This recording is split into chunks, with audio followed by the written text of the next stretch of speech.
मेरी जान दिन का क्या दिन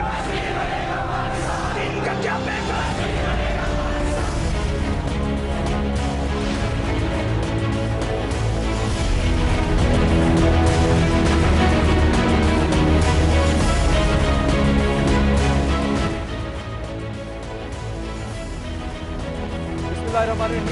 नाज़रीन, आप पाकिस्तान टेलीविजन न्यूज़ देख रहे हैं और इस खुसूसी ट्रांसमिशन में आपको खुशामदीद कहते हैं, जो कि आज हमने आपके लिए जिसका इनेकाद किया है कश्मीर के हवाले से।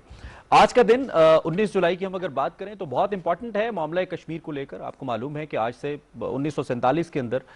तकरीबन 7 दहाइयाँ और उससे ज़ायद कई साल पहले जब कश्मीर की इल्हाक का मामला था और जब बरसगीर की बेसिकली तकसीम का मामला था, तो उस वक्त तमाम कश्मीरियों ने आज के ही दिन पाकिस्तान से इल्हाक करने के लिए श्रीनगर के अंदर सरदार इब्राहिम खान साहब के घर के ऊपर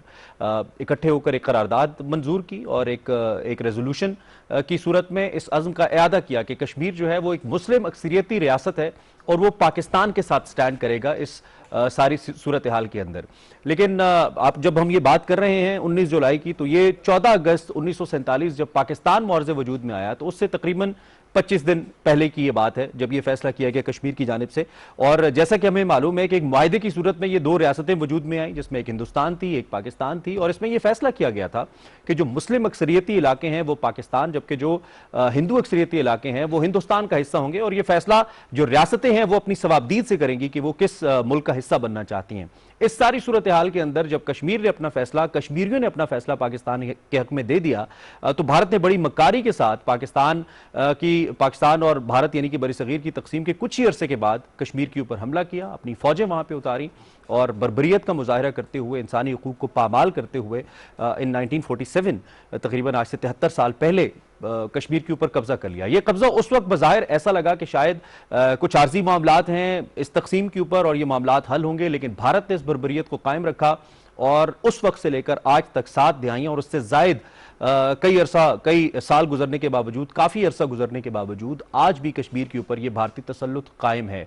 इस वक्त हम अगर पूरी दुनिया की बात करें तो पूरी दुनिया के अंदर शायद कश्मीर जैसी ना तो मजालिम की कोई मिसाल है, ना इंसानी हुकूक की पामाली की कोई मिसाल है, ना बर्बरियत की कोई मिसाल है, जो वहां पे भारत एक डेमोक्रेसी होने के बावजूद जिसका वो दावा कर रहा है। उसके साथ साथ वहां पे जो सबसे बड़ी मिसाल है कश्मीरियों के हवाले से, वो लाजवाल जिद्दोजहद की भी है, जहां भारत ने अपने तमाम तर वसाइल, अपनी मिलियंस ऑफ आर्म फोर्सेस और ट्रूप्स को इस्तेमाल करके, तमाम वसाइल इस्तेमाल करके कश्मीरियों की इस तहरीक को दबाने की कोशिश की। वही आज 73 साल बाद भी जो कश्मीर की आज़ादी की तहरीक है वो नए तरीके से जन्म लेती है। वहां पे नए किरदार सामने आते हैं और इस तहरीक को चलाने वाले जिनकी कोई ट्रेनिंग नहीं है, जिनको कोई फाइनेंशियल, जिनका कोई उस तरह का स्ट्रेटेजिक बैकअप नहीं है, उसके बावजूद वो इस तहरीक को जिंदा रखे हुए हैं। और देन इसको जिंदा रखी हुई है पाकिस्तान की रियासत, हुकूमत पाकिस्तान, रियासत पाकिस्तान, जिसने हमेशा कश्मीरियों को हर मौके के ऊपर इस बात का यकीन दिलाया कि हम पाकिस्तान होने की हैसियत से, और कश्मीर चूंकि पाकिस्तान की शहर है, जैसे कि बाबा कायद ने कहा था, हम हर किस्म की कश्मीरियों की सियासी, माली, इखलाकी, हर किस्म की जो हमसे हो सकेगा वो हम सिफारती हिमायत जारी रखेंगे। इस सिफारती हिमायत की मुख्तलिफ मवाक़ों के ऊपर, मुख्तलिफ औकात के ऊपर हमारे जितने भी सरवरान मुमलिकत हैं, इसका अमली मुजाहरा हमने देखा जब वो इंटरनेशनल फोरम्स के ऊपर गए, किस तरीके से उन्होंने इस सारे मामले को एड्रेस किया और किस तरीके से दुनिया की तवज्जो दिलाई। रिसेंट पास्ट के अंदर सिक्योरिटी काउंसिल के इजलास में इमरान खान साहब की स्पीच भला कौन भूल सकता है, और खास तौर पर हम अगर ये कहें कि बहुत सारी शहादतों के बाद जो डिप्लोमेटिक सतह के ऊपर एक नया रंग मिला इस तहरीक को, वो इमरान खान की वो तकरीर थी जो उन्होंने सलामती काउंसिल के अंदर की, जिसमें न सिर्फ उन्होंने कश्मीर के हवाले से, कश्मीर की अहमियत और कश्मीर की के अंदर जो इंसानी हुकूक की पामालियाँ, ह्यूमन राइट्स, टेररिज्म जो हो रहा है इसके ऊपर, उस पर उन्होंने तवज्जो दिलाई, बल्कि दूसरी जानिब इसका इंतहाई अहम पहलू उन्होंने मोदी के फैशिस्ट रवैये को दुनिया के सामने बेनकाब किया और नरेंद्र मोदी के हवाले से बताया कि यह नाजिज्म की एक कॉन्टिन्यूटी है, जिस तरह जर्मनी के अंदर किया गया, और बेसिकली एक अक्सरियत मुसलमानों की जो कि कश्मीर के अंदर मौजूद है उसे अकलियत में बदलने की कोशिश है जो कि नरेंद्र मोदी मुसलसल मुसलसल कर रहे हैं। तो ये शायद हिस्ट्री में फर्स्ट टाइम इस तरीके से हम अगर इस पूरी तरीक का अंदाजा लगाएं, सब कॉन्टिनेंट की इस हिस्ट्री का अंदाजा लगाएं, तो शायद पहली दफा इतना ब्लंटली हिंदुत्व के उस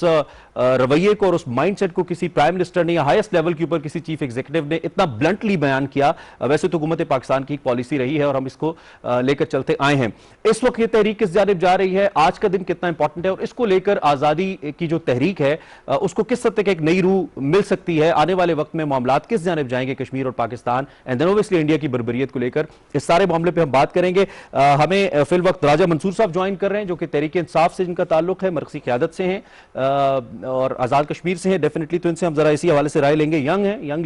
लीडरशिप है तहरीक इंसाफ की, तो इनसे राय लेंगे। राजा साहब thank you very much for being here, आपने हमें वक्त दिया। शाइस्ता सफी साहिबा हमें ज्वाइन करी हैं जो कि इस वक्त लंदन में ह्यूमन राइट्स एक्टिविस्ट हैं और उनसे हम बात करेंगे। I would love to start with Shaista Safi साहिबा if she can hear me. Shaista साहिबा, एक तो हमने जब हिस्टोरिकल पर्सपेक्टिव में बात करते हैं,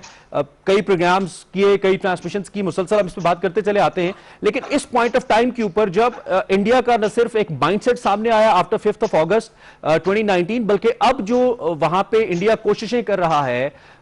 डॉक्यूमेंटेशन में तब्दीली के जरिए, जो जमीनें अलॉट करने के जरिए मुस्लिम अक्सरियत को अकलियत में बदलने के लिए, और दूसरी जाने पाकिस्तान की डिप्लोमेटिक एफर्ट्स तेज हुई हैं और दुनिया को पता चला है कि कश्मीर में क्या हो रहा है, आपके ख्याल में अब तहरीक आजादी किस रुख जाने लगी है? शाइस्ता साहब, बहुत शुक्रिया आपका और पीटीवी का बहुत शुक्रिया कि हमेशा से मसला कश्मीर को जिस तरह उजागर करता रहा है और जो स्पेशल ओकेजन्स पर आप लोग स्पेशल ट्रांसमिशंस करते हैं उसके लिए बहुत शुक्रिया। और कश्मीरी इसको बहुत इज्जत की निगाह से और इसको बहुत अप्रिशिएट करते हैं। जहां तक आपका सवाल है तो देखिए, अगस्त 5 हिंदुस्तान ने जो ऑलरेडी एक डिस्प्यूटेड टेरिटरी थी मकबूजा कश्मीर, उसको इलीगली एनेक्स अपने साथ किया। आज का दिन अगर हम उस पहराए में देखें तो कश्मीरियों ने तो अपना फैसला पाकिस्तान बनने से पहले ही दे दिया था कि वो पाकिस्तानी हैं। और फिर हिंदुस्तान का ये जो डिलेइंग टैक्टिक्स थे कि यूएन रेजोल्यूशंस इतनी सारी हमारे पास मौजूद हैं, हिंदुस्तान के अपने ही जो वजीर आजम रह चुके हैं जवाहरलाल नेहरू, गांधी, उनकी बयानात हमारे पास मौजूद है और गाहे बगाहे हिंदुस्तान की हुकूमत ने जो इंटरनेशनल लेवल पर मकबूजा कश्मीर को एक डिस्प्यूट करार दिया, वो तमाम बयानात मौजूद हैं। और ये हिस्ट्री का हिस्सा है कि किस तरह हिंदुस्तान ने डिलेइंग टैक्टिक्स इस्तेमाल करके 5 अगस्त को फिर एक यकदम से उन्होंने एक यूनिलैटरल सा डिसीजन लेकर कश्मीर को जो एनेक्स करने की कोशिश की। उसके बाद से हम देख रहे हैं कि वहां पर, जैसे आपने अपने इब्तिदाइया में भी कहा, कि हिंदुस्तान अब मुख्तलिफ तरीके इस्तेमाल कर रहा है और कोविड-19 को एक कवर बनाकर वो मुख्तलिफ ऐसे नए नए हरबे इस्तेमाल कर रहा है मकबूजा कश्मीर में। डेमोग्राफिक चेंजेस का हमने जिक्र किया, जो गैर आबादियाती वहां पर तब्दीलियां करना चाह रहा है, जो गैर कश्मीरी हैं उनको कश्मीर में लाकर आबाद किया जा रहा है, जो एक्स मिलिट्री मैन हैं जो मकबूजा कश्मीर में ह्यूमन राइट्स वायलेशंस कर चुके हैं, उनको मकबूजा कश्मीर में आबाद करने की बिल्कुल अब उनकी एक साजिश है। और जिस तरह एक इसराइली स्टाइल सेटलमेंट है फलस्तीन के अंदर कि वो एरियाज उनको खारदार तारों से बंद कर दिया जाएगा और जो कश्मीरी हैं वो अपने उन इलाकों में नहीं जा सकेंगे और जो गैर रियासती अनासिर हैं वो वहां पर मौजूद होंगे। तो ये तमाम हरबे इस्तेमाल कर रहा है भारत की, जो हमें माजी से हमें बताते हैं कि हिंदुस्तान सबक ले रहा है माजी से और अपना जो गुरु है इसराइल उनसे टोट के और इस्तेमाल कर रहा है कि जिस तरह उन्होंने फलस्तीन को कब्जा किया, इसी तरह हिंदुस्तान जो है वो मकबूजा कश्मीर के अंदर अपना कब्जा जो है वो बरकरार और जमाना उसको चाहता है। और आरएसएस, जिस तरह आपने भी कहा, आरएसएस क्योंकि उनको आशीर्वाद हासिल है, तो तमाम चीजें जो पहले हिंदुस्तानी हुकूमतें शायद करने से कासिर थी या हिचकिचाती थी या थोड़ा सा उनके ऊपर प्रेशर होता था, इस आरएसएस हुकूमत की वजह से, बीजेपी की हुकूमत की वजह से और मोदी के जो अपने दाएं और बाएं अमित शाह और डोल जैसे लोग हैं उनकी वजह से अब इनको वो तमाम चीजें करना आसान महसूस हो रही है। ह्यूमन राइट्स वायलेशंस हो, अस्पतालों के ऊपर अटैक हो, स्कूल्स के ऊपर अटैक हो। आपको मेरी आवाज आ रही है? मैं एक सवाल करना चाह रहा हूं, ये कोविड का आपने जिक्र किया, कोविड रीसेंट, अगर हम जब भी बात करें खासतौर पे इस सेंचुरी की हम बात करें 21st सेंचुरी की, तो कोविड सबसे बड़ा वाकया है अगर मैं कहूं, मतलब मॉडर्न दुनिया के अंदर कोविड-19 का आना एक सबसे बड़ा वाकया है जिसको हिस्टोरिकली मुझे लगता है, वैसे तो अल्लाह की जात को मालूम है कि इससे आगे अल्लाह की क्या मसलतें हैं, लेकिन अब तक का होने वाला ये सबसे बड़ा वाकया है जिससे पूरी दुनिया पूरी दुनिया हिल के रह गई, दुनिया का कोई मुल्क ऐसा नहीं है जो जिसके ऊपर इंपैक्ट नहीं हुआ इसका। लेकिन मेरा सवाल यहाँ पे कश्मीर मूवमेंट को लेकर और उन डिप्लोमेटिक एफर्ट्स को लेकर है जो पाकिस्तान कर रहा था, एंड देन कश्मीरी ओब्वियसली अपनी अपनी कुर्बानियों के जरिए जो दुनिया को बाबर कराए थे, फिर आप जैसे पाकिस्तानी, आप जैसे कश्मीरी पाकिस्तानी जो ओवरसीज हैं, जो बाहर बैठे हैं, वो जिस तरीके से इस मामले को लेकर चलते, कोविड ने कितना इंपैक्ट किया तहरीक आजादी कश्मीर को इन टर्म्स ऑफ इस कॉन्टिन्यूटी? नंबर वन, जिस तरीके से यूरोपियन यूनियन फोकस कर रहा था, जिस तरीके से मुख्तलिफ इंटरनेशनल न्यूज़पेपर्स लिख रहे थे, उस पर कितना इंपैक्ट आया? ये पहला हिस्सा है। दूसरा हिस्सा ये है कि आपके ख्याल में इंडिया जो कोविड की आड़ में कर रहा है, इससे क्या वाकई इंडिया कोई फायदा ले पाएगा कोविड को बेस बना के जो मुख्तलिफ चेंजेस लाने की कोशिश कर रहा है इंडिया? बिल्कुल सही। आपका जो सवाल का पहला हिस्सा एक ब्लेसिंग इन डिस्गाइज ये है कि बहुत सारे लोग जो 5 अगस्त के बाद जिनको हम बताते थे कि मकबूजा कश्मीर में कर्फ्यू है, वहां पर हड़ताल है, वहां पर ज़रूरियात ज़िंदगी की जो अशिया है उनकी किल्लत है, टेलीफोन लाइंस नहीं है, इंटरनेट नहीं है, बच्चे स्कूल नहीं जा पा रहे हैं, लोग घरों के अंदर नज़रबंद हैं, बाहर जो है आर्मी का फेरा हर वक्त लगा रहता है, सिविलियन टू आर्मी जो रेशियो है वो 9:1 है, हर 9 शहरियों के ऊपर एक आर्मी मुसल्लत है। तो लोगों को ये चीज इमेजिन करने में शायद मुश्किल पेश आती थी, लेकिन कोविड की वजह से जबकि पूरी दुनिया लॉकडाउन का शिकार हो गई, जब लोगों को घरों के अंदर रहना पड़ा, को कि इनका जो यहाँ पर हम लोग कोविड की वजह से घरों के अंदर लॉकडाउन में है, ये बिल्कुल डिफरेंट है एक ऑक्यूपेशन से, कॉन्फ्लिक्ट ज्यादा एरिया से। लेकिन फिर भी लोगों में एक वो एम्पैथी सी आई, लोगों को ये समझ आई कि अगर एक मॉडर्न दुनिया में जहां पर की तमाम सहूलतें मौजूद हैं, अस्पताल भी मौजूद है, स्कूल भी मौजूद है, ग्रोसरी भी मौजूद है, सब कुछ मौजूद है, उसके बावजूद घरों में रहना लोगों को एक मेंटल हेल्थ इश्यू क्राइसिस बनना शुरू हो रहा है। तो कॉन्फ्लिक्ट ज्यादा एरिया जैसे कि मकबूजा कश्मीर, वहां पर लोग जो कि सदियों से इस तरह की जिंदगी गुजार रहे हैं, जहां पर उन लोगों के घरों के ऊपर रेड पड़ती है, जहां पे उन लोगों के घरों के अंदर इंडियन आर्मी जो आती है और वहां के मर्दों को निकालती है, खवातीन के साथ बेहुरमती करती है, जहां पर इंटरनेट नहीं है, टीवी नहीं है, टेलीफोन की फैसिलिटीज नहीं है, बच्चों के स्कूल 1 साल से बंद है, उन लोगों की मेंटल हेल्थ इशू क्या हुए होंगे। अब यहाँ पर जो लोग हैं उन लोगों को वो बात समझ आ रही है और वो इसके ऊपर बोल रहे हैं। जो लोग पहले सिंपैथी सिर्फ शो करते थे, हमदर्दी शो करते थे, अब वो ये कश्मीरियों की कहने पे पोजीशन मजबूर हो रहे हैं कि आप दुनिया जानते को हैं कि जिससे वो मकबूजा गुजर रहे कश्मीर के लोग हैं। क्या शायद feel I be coming back to you, मैं वापस आऊंगा, आप मेरे साथ ही रहिए। राय साहब, चूंकि आपका ताल्लुक पॉलिटिकल पार्टी तहरीक इंसाफ से है, लेकिन basically as you are a Kashmiri, तो आप उस दर्द को बहुत बेहतर समझ सकते हैं। मे बी आपके फोर फादर्स अभी भी half of maybe your family would be there on the other side of the border. अभी जो डिप्लोमेटिक एफर्ट हमने शुरू की थी, इसके ऊपर कुछ जगहों पे हमें खातिर खा कामयाबी नहीं हुई, लेकिन एक जिसे कहना चाहिए ग्राउंड के ऊपर जिस पे हमें कामयाबी हुई वो था कश्मीर के हवाले से उसकी एक्चुअल स्टेटस को, और इस वक्त भारत जो जंगी जराइम कर रहा है कश्मीर के अंदर और इंसानी हकूक की खिलाफ वर्जियां कर रहा है, उस मैसेज को डिलीवर किया जाना, दुनिया तक पहुंचाया जाना, जो हम बहुत अरसे से नहीं कर पा रहे थे, वो काफी हद तक कम करने में कामयाब हुए। इंटरनेशनल मीडिया ने बजाते खुद लिखना शुरू किया, जितने बड़े इवन इंडियन न्यूज़पेपर्स ने कुछ ने लिखना शुरू किया। तो इस कॉन्टेक्स्ट के अंदर जब हम पोस्ट कोविड सिचुएशन में दाखिल हो रहे हैं, इंशाल्लाह हम जब इससे निकलते हैं, हाउ यू सी हमारी जो डिप्लोमेटिक एफर्ट्स हैं उनकी क्या डायरेक्शन होनी चाहिए कि हम उसमें मजीद एड अप करें, वैल्यू ऐड करें, ताकि इस मकसद में कामयाबी हो हमें कश्मीर के हवाले से? बिस्मिल्लाहिर्रहमानिर्रहीम। आज के पहले दिन की मुनासबत से, जुम्मे इलाके पाकिस्तान की मुनासबत से मैं थोड़ी सी बात करके फिर आपके सवाल की तरफ आता हूँ। देखें, जो जुम्मे इलाके पाकिस्तान या करारदाद पाकिस्तान थी, वो महवर और मरकज़ था उस नज़रिए की जिसकी बुनियाद पे, जो 2 कौमी नज़रिया था, जिसकी बुनियाद पे उस वक्त के ब्रिटिश रूलर ने बर सग़ीर की तकसीम का एक फार्मूला बनाया था, और उस फार्मूले के तहत उन्होंने कश्मीरियों को भी ये राइट दिया था कि वो अपनी मर्ज़ी से फ़ैसला कर सकते हैं कि वो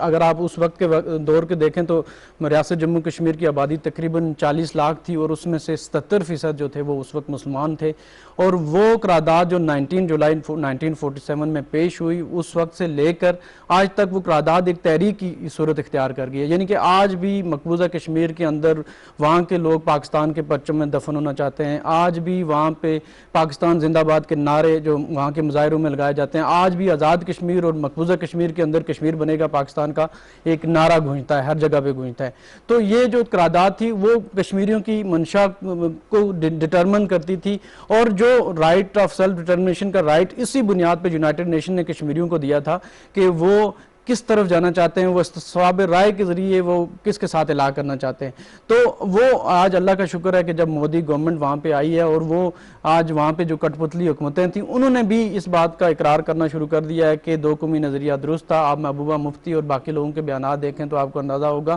कि आज जो फाशिस्ट माइंडसेट जिसकी तरफ आपने अक्कासी की है मोदी की, वो जो हिटलर और नाजी सोच रखने वाले लोग जब हुकूमत में आई है तो वहाँ के मुसलमानों को इस बात का भी एहसास हो गया है कि 2 कौमी नज़रिए की बुनियाद पर पाकिस्तान का बनना और पाकिस्तान का अलग होना कितना ज़रूरी था। अब जहाँ तक आपने बात की कि जो डिप्लोमेटिक एफर्ट्स पे पाकिस्तान ने कोशिश की है, ख़ास करके जो हमारी हुकूमत आई है पाकिस्तान तहरीक इंसाफ और इमरान खान साहब ने जिस तरह इस मसले को हाईलाइट किया है, आप अगर उनकी 49 मिनट की तकरीर देखें उसमें 26 मिनट उन्होंने कश्मीर पे बात की और ख़ास तौर पर जो हम अपना जो सच था वो दुनिया को दिखाने में नाकाम हो रहे थे इससे पहले और भारत अपने झूठ को भी सच साबित करने में कामयाब हो रहा था, उस पर इमरान खान साहब ने उस सोच की जब अक्कासी की कि किस तरह दुनिया की सबसे बड़ी दहशतगर्द तंजीम RSS माइंडसेट जो है वो वहां पे एक पॉइंट है मेरा, ये तो हम काफी डिस्कस कर चुके हैं। इसी एक स्पीच के बाद इंडियन प्राइम मिनिस्टर और उनकी टीम ने मुसलसल मुख्तलिफ बैनुल अक़वामी ममालिक के दौरे किए, बड़े ममालिक के दौरे किए और they try to make sure कि जो मैसेज का इम्पैक्ट आया उसको डैमेज किया जाए, उसको जायल किया जाए, उस असर को खत्म किया जाए। मैं नहीं कहता कि वो कामयाब हुए इसके अंदर, चूंकि इटसेल्फ कश्मीरियों की अपनी तहरीक इतनी स्ट्रांग है कि वो डिप्लोमेटिक सपोर्ट हो या ना हो उस तहरीक ने तो जिंदा रहना है और ओब्वियसली हमारी डिप्लोमेटिक सपोर्ट उसको और तगड़ा करती है और दुनिया के सामने उसको लेके आ रही है। लेकिन डोंट यू थिंक कि हमें डिप्लोमेटिकली थोड़ा ज्यादा एक्स्ट्रा विजिलेंट होने के साथ साथ थोड़ा एक्स्ट्रा एक्टिव होने की भी जरूरत थी, मोबिलाइज करना चाहिए था डिप्लोमेटिक चैनल्स को? आपके ख्याल में किया हमने काफी हद तक किया। देखें बात यह है कि आपको ये देखना होगा कि इंडिया एक बहुत बड़ी एक मंडी है, इकोनॉमिक मंडी है जिसमें दुनिया के इंटरेस्ट शामिल हैं। हम एक लिमिटेड सोर्सेज के साथ चलते हैं और उसके बावजूद देखें 55 साल बाद सलामती काउंसिल में 3 दफ़ा कश्मीर का जिक्र आना, ये हमारी बहुत बड़ी डिप्लोमेटिक एंड पे कामयाबी है। जिस तरह आपने जिक्र किया कि इंटरनेशनल मीडिया इस बात को बार बार हाईलाइट कर रहा है, ये और पहली बार तारीख में ऐसा हुआ है कि दुनिया के अंदर आवाज़ उठ रही है और बेशक कोविड की वजह से चीज़ें थोड़ी सी दब गई हैं लेकिन उसके बावजूद भी कम से कम दुनिया को ये तो एहसास हुआ कि कुदरत का एक अपना निज़ाम है इंसाफ करने का। और उसमें आपने देखा कि वो जो तकरीबन एक साल से जो लॉकडाउन का शिकार थे, अब दुनिया लॉकडाउन हुई तो उन्हें एहसास हुआ कि स्टेट की सपोर्ट के बावजूद अगर लॉकडाउन हो और फिर भी इतनी मुश्किलात होती हैं तो वहाँ पे तो जबरन लॉकडाउन है और वहाँ पे जिस तरह की खाना पीना बुनियादी ज़रूरियात अद्वियात सब कुछ बंद किया हुआ है उन लोगों ने, तो क्या सूरत हाल होगी। तो ऐसी सिचुएशन में ये जो हमारी इमरान खान साहब ने जिस तरह कश्मीरियों के साथ इज़हार यकजहती किया, हर जुम्मे को निकलने की बात की, इंटरनेशनल फ्रंट पे बात की, उसके अलावा मकबूजा यहाँ मुजफ्फराबाद गए, मीरपुर गए, जगह जगह कश्मीरियों के साथ एड्रेस किया, फिर इंटरनेशनल दुनिया में कोई भी फोरम हो जब भी उनको मौका मिलता है, ख्वाह वो स्विट्ज़रलैंड में कोई फोरम हो या फिर यूनाइटेड नेशन में हो, तुर्की में जाएं तो वो हर जगह पे कश्मीर के मामले को प्रायोरिटी दे रहे हैं। और वो उन्होंने जिस तरह कहा है कि मैं कश्मीरियों का तर्जमान बनकर, कश्मीरियों का वकील बनकर, कश्मीरियों की जो अक्कासी करूंगा उनके उमंगों की, तो वो उन्होंने भरपूर अंदाज में। आखिरी सवाल, मेरा टाइम कम है, ये जो ऑल पार्टीज हुर्रियत कॉन्फ्रेंस की हम बात करते हैं एक नुमाइंदा तंजीम के तौर पर, उसके अंदर भी उसके हवाले से मुख्तलिफ खबरें आती रहती हैं। अभी अली गिलानी साहब के हवाले से भी खबर है। आपके ख्याल में, चूंकि उस वक्त मुस्लिम कॉन्फ्रेंस का एक बड़ा प्लेटफॉर्म था, सरदार इब्राहिम साहब का हम जिक्र कर रहे हैं, अब क्या वो पॉलिटिकल फोरम, एक तो वैसे चूंकि भारतीय फौज हुकूमत की जानिब से चैलेंजेस का सामना है, लेकिन APHC की सूरत में क्या वो मौसर मैसेज दे पा रही है हुर्रियत लीडरशिप कश्मीर की आज़ादी को लेकर, या आप समझते हैं कि उसके अंदर भी जो मकामी लीडरशिप है मकबूजा कश्मीर के अंदर, उसको कोई एक सेकंड थॉट देने की जरूरत है जिससे आवाज़ बेहतर हो, ज़्यादा मौसर तौर पे आवाज़ सामने आए कश्मीरियों? ये एक अच्छा आइडिया हो सकता है। मेरे ख्याल से हमें इसको मज़ीद इफेक्टिव बनाने की ज़रूरत है। अगर सारे लोग एक छत के नीचे बैठ के एक जॉइंट फोरम में आके एक मैसेज देंगे तो वो एक बेहतर आवाज़ भी निकलेगी, दुनिया को पैगाम भी बेहतर जाएगा। और हमें एक नेशनल नैरेटिव बिल्ड करने की ज़रूरत है जिसमें ये जो हुर्रियत की लीडरशिप है इसको एक पेज पे ला के एक दुनिया को एक नया पैगाम देने की जरूरत है। और बेसिकली अगर हम नहीं करेंगे तो वो समाव इंडिया के मौके को तकवीयत मिलेगी, तकसीम का जो मौक़िफ़ है, जिसको काफी हद तक हेल्प आउट किया है जब इंडिया के मोदी ने अमेंडमेंट एक्ट किया और 5 अगस्त के बाद काफी हद तक हमें हेल्प आउट हुआ सारी सूरत हाल के अंदर। राज साहब थैंक यू वेरी मच, बहुत शुक्रिया, आप तशरीफ लाए। Shaista thank you very much for your presence. Time कम था, otherwise I could come back to you, एक दोबारा हम सवाल कर सकते थे और टाइम हमारा बिल्कुल अभी इस सेगमेंट के लिए कम है। एक ब्रेक हम लेते हैं, ब्रेक से वापस आते हैं कुछ मजीद गेस्ट के साथ इसी मामले के ऊपर दोबारा लिंक करते हैं। आप हमारे साथ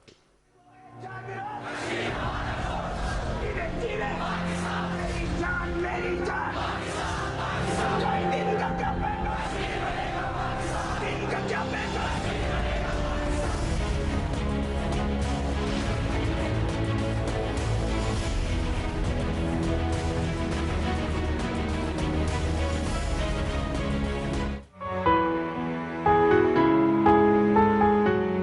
ना बुजुर्गों के ख्वाबों की ताबीर हूँ, ना मैं जन्नत सी अब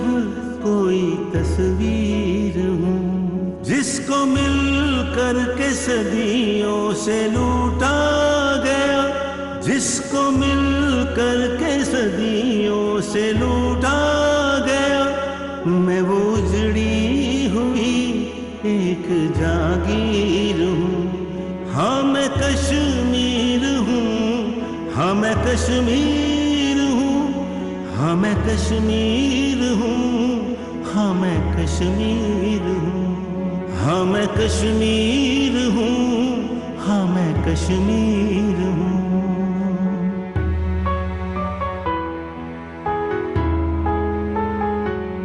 यूं मेरे हौसले आजमाए गए, मेरी सांसों पे पहरे बिठाए गए। पूरे भारत में कुछ भी कहीं भी हुआ, पूरे भारत में कुछ भी कहीं भी हुआ, मेरे मासूम बच्चे उठाए गए। यूं जड़ मेरे सारे घरों दे गए, मेरे जज्बात बूटों से रोंदे गए, मेरे जज्बात बूटों से रोंदे गए। जिसका हर लफ्ज आंसू से लिखा गया, खून में डूबी हुई ऐसी तहरीर हूँ। हाँ मैं कश्मीर हूँ, हाँ मैं कश्मीर हूँ, हाँ मैं कश्मीर हूँ, हाँ मैं कश्मीर हूँ, हाँ मैं कश्मीर हूँ, हाँ मैं कश्मीर हूँ, हाँ मैं कश्मीर हूँ, हाँ मैं कश्मीर हूँ, हाँ मैं कश्मीर हूँ।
यौम इलाक़े कश्मीर, इस दिन की अहमियत नाजरीन बिल्कुल ऐसे ही है जैसे हम करारदाद पाकिस्तान की बात करते हैं, यौम इलाक़े पाकिस्तान की, बिल्कुल जिस तरह हम तहरीक पाकिस्तान के अंदर करारदाद पाकिस्तान की बात करते हैं।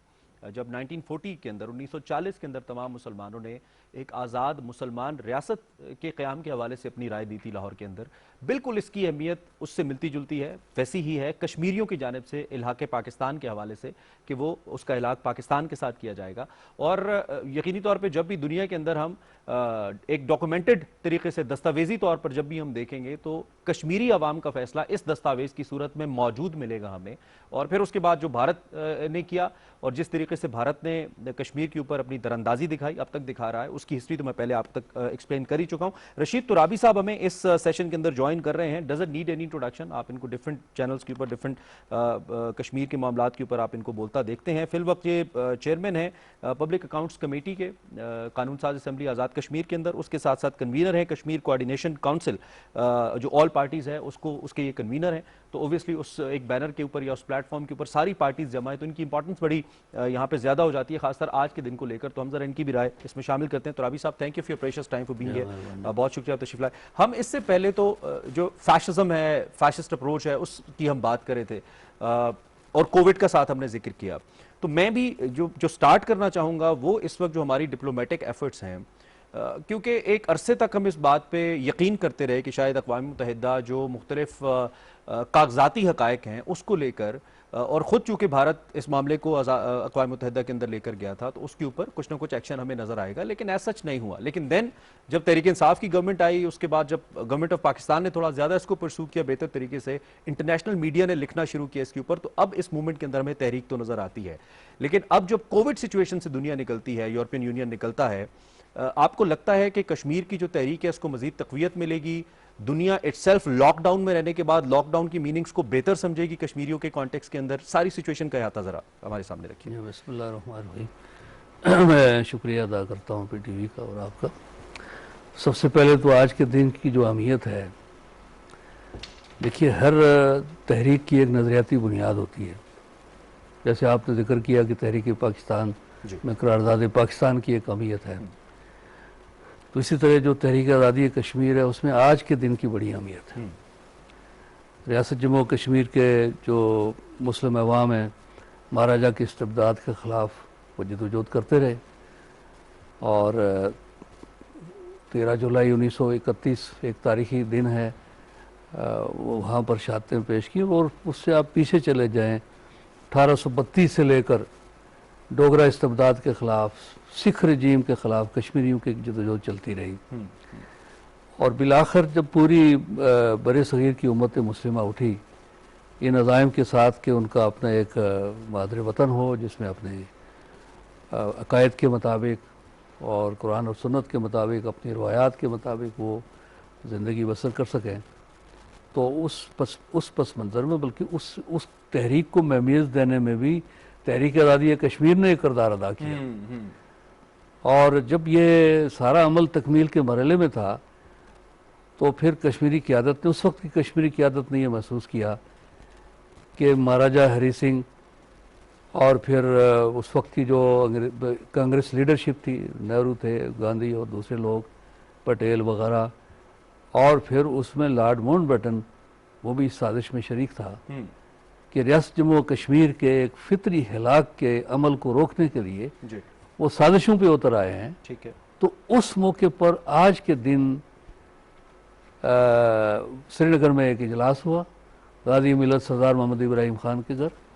ये उस वक्त पार्लिमानी लीडर भी थे श्रीनगर के अंदर। जम्मू कश्मीर की जो महाराजा की असेंबली थी, महाराजा की असेंबली में 21 मुस्लिम मेंबरान में से 19 मुस्लिम कॉन्फ्रेंस, आल जम्मू कश्मीर मुस्लिम कॉन्फ्रेंस से ताल्लुक़ रखते थे। और ये इजलास उनके घर पे, श्रीनगर उनके घर पे हुआ। इसमें पार्लिमानी पार्टी भी थी, इसमें मुस्लिम कॉन्फ्रेंस जो उस वक्त तहरीक आज़ादी कश्मीर की मुसलमानों की एक नुमाइंदा जमात थी, और उसमें उसकी जनरल कौंसल और सीनियर सारे लीडर्स थे। तो इन सारे ख़तरात को भांपते हुए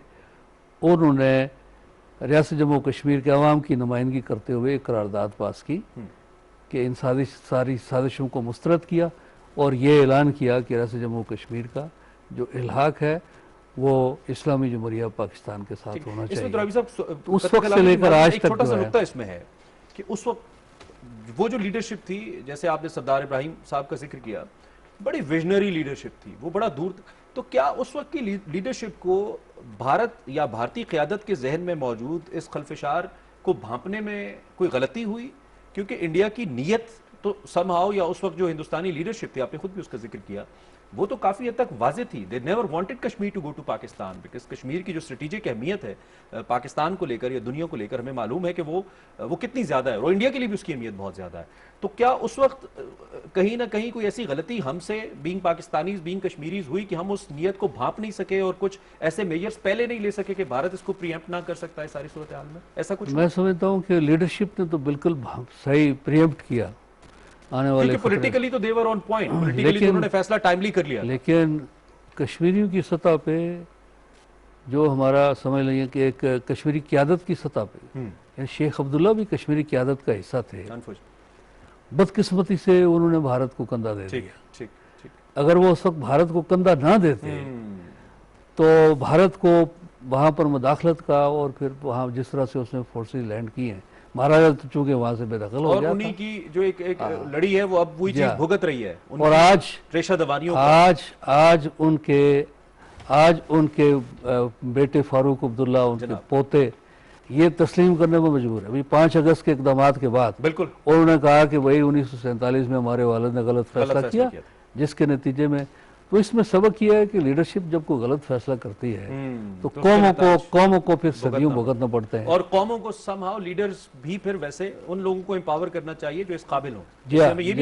बिल्कुल ऐसी सही लीडरशिप का साथ देना चाहिए। तो मैं ये कहना चाहता हूँ कि एक तो हम उन कायदीन को,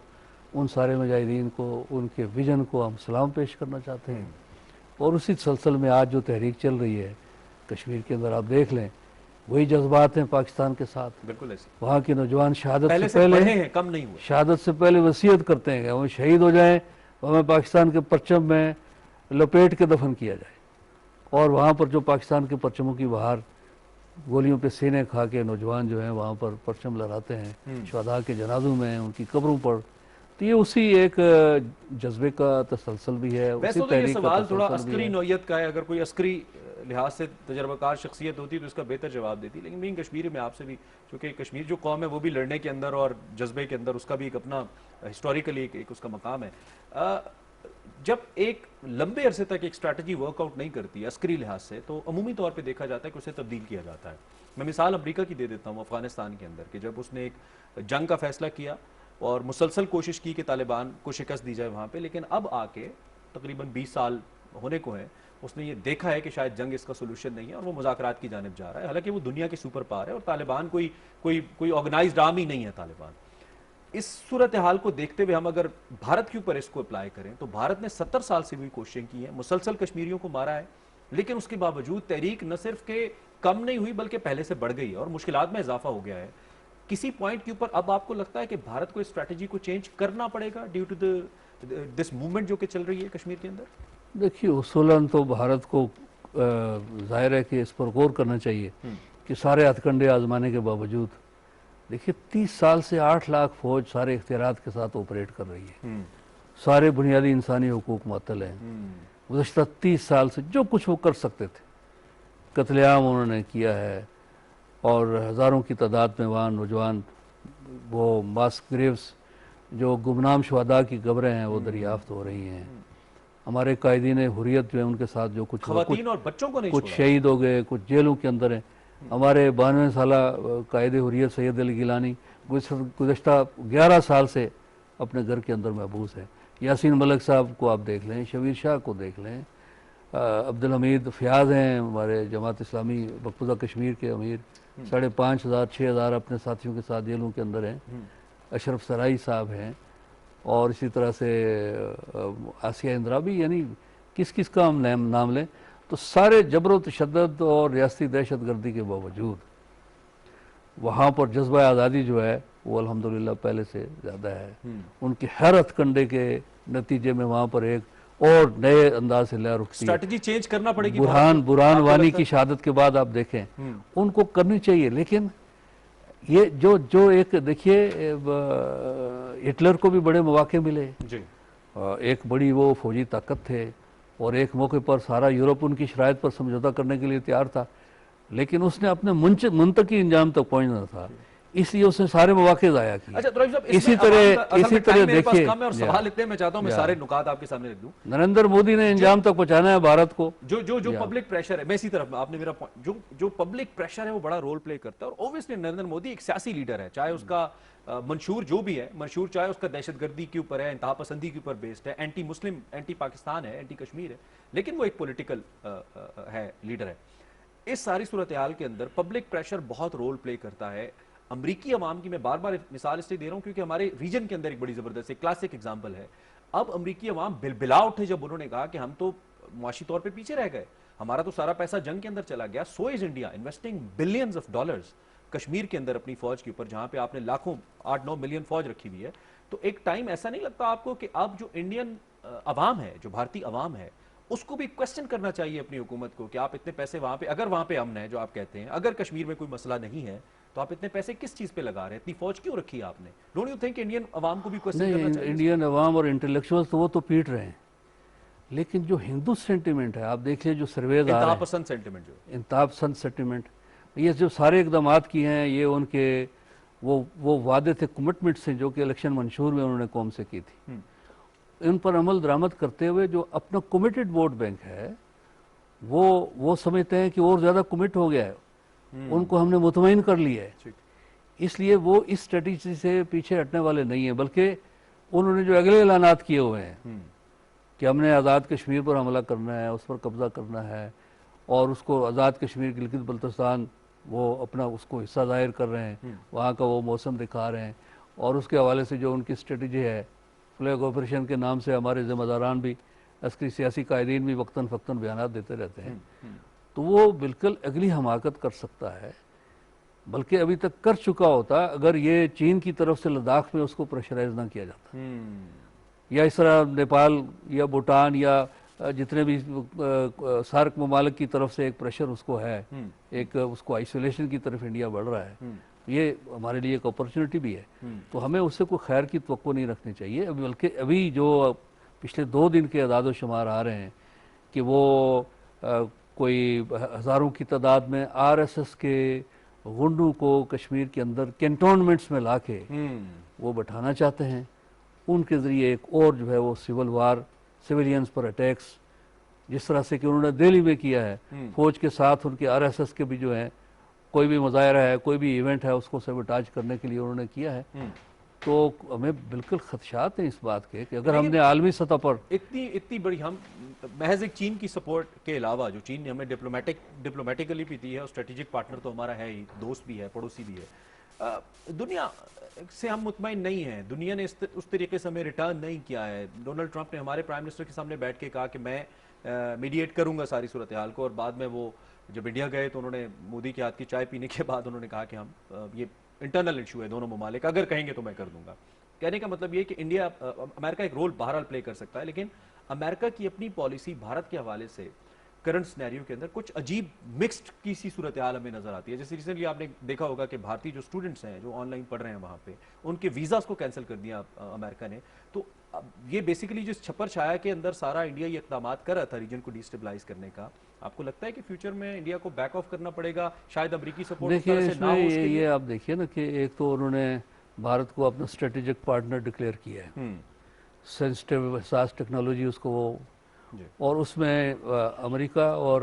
भारत दोनों नहीं है, बल्कि उसके साथ तीसरा कोलैबोरेटर इजराइल भी है, इजरायली लॉबी का भी एक बहुत बड़ा रोल है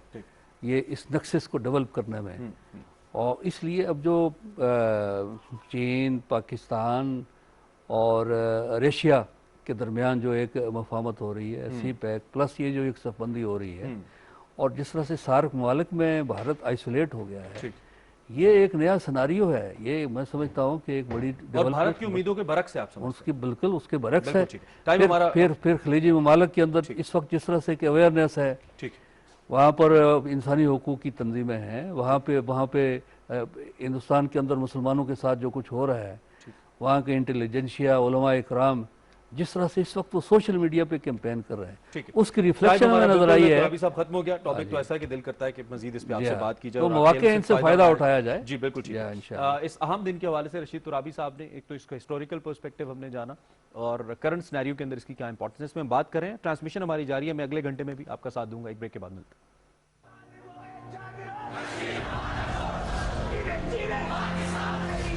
मेरी जान